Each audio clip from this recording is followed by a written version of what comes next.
Ahojte. V predchádzajúcom videu som hovorila o tom, prečo reagujeme na podnet niekedy neadekvátne, ako to funguje v našom mozgu a kvôli čomu sa niekedy nahneváme alebo reagujeme neadekvátne vzhľadom na daný podnet, ktorý nevyžaduje až takú našu reakciu. V dnešnom videu sa pozriem bližšie s vami na myšlienky. Moje meno je Svatava Havadejová a sprevádzam ženy a mladých ľudí na ceste k lepšiemu porozumeniu samým sebe, aby vedeli vytvárať plnohodnotnejšie vzťahy a boli spokojnejší. Takže myšlienky. Joe Dispenza pracuje s myšlienkami v tom zmysle, že hovorí o tom, že pred každou jednou našou činnosťou, pred každým jedným našim fyzickým, pred tým, čo urobí naše fyzické telo, tak všetkému predchádza myšlienka. To znamená, že už len ráno, keď napríklad chceme vstať a urobiť si kávu, tak najprv je chcem vstať, chcem kávu, postavím sa, urobím si kávu. Možno iný príklad je, keď si uvedomíte, alebo spomeniete si, keď ste sa učili šoférovať. Aspoň ja som to tak mala osobne, že som si najprv musela vyslovene povedať. Teraz tlačím spojkový pedál, teraz sa pozriem do spätného zrkadla, teraz zaradím danú rýchlosť, tak a tak. Všetko som si musela predtým najprv povedať, až potom som to urobila.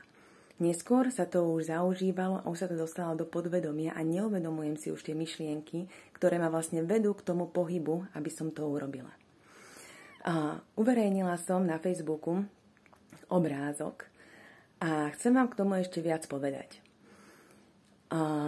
Prvé ste možno, že videli huskačku alebo zajaca. V princípe je to úplne jedno, čo ste videli ako prvé.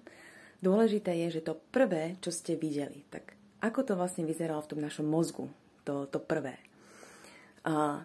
Mozog, uvedeli sme tú danú schému, následne sa zapálili neuróny v danej schéme, milióny neurónov, ktoré viedli do spánkovej oblasti, kde je centrum mozgu na rozpoznávanie objektov.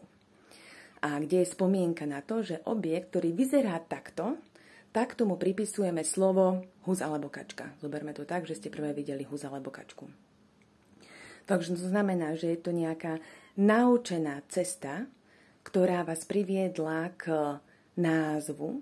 A takto v podstate my to, čo vidíme, našu realitu, tak ju takto interpretujeme.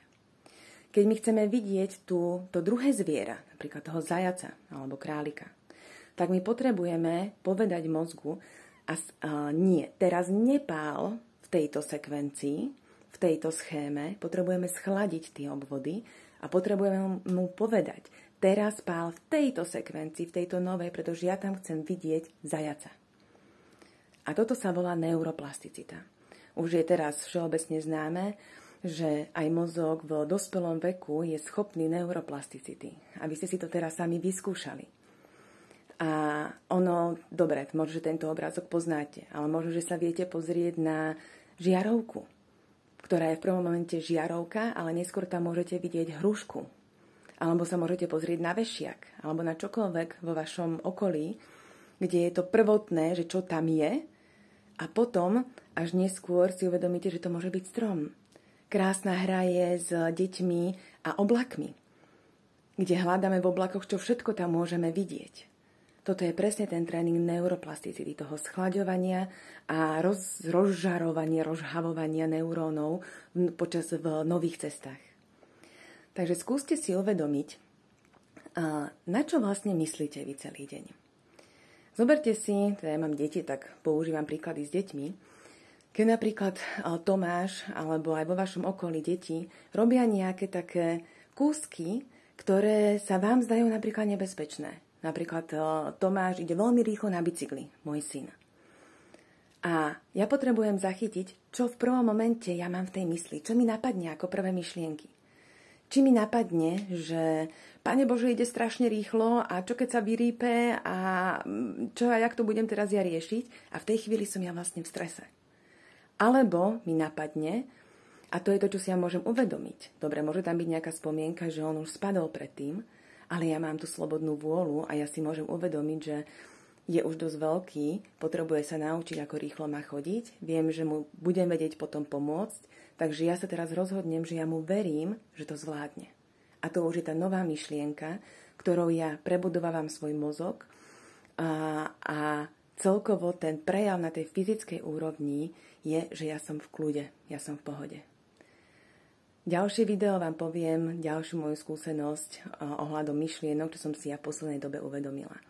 Tak skúste si uvedomiť svoje myšlienky, dajte mi prípadne vedieť a majte ešte krásny deň. Čaute.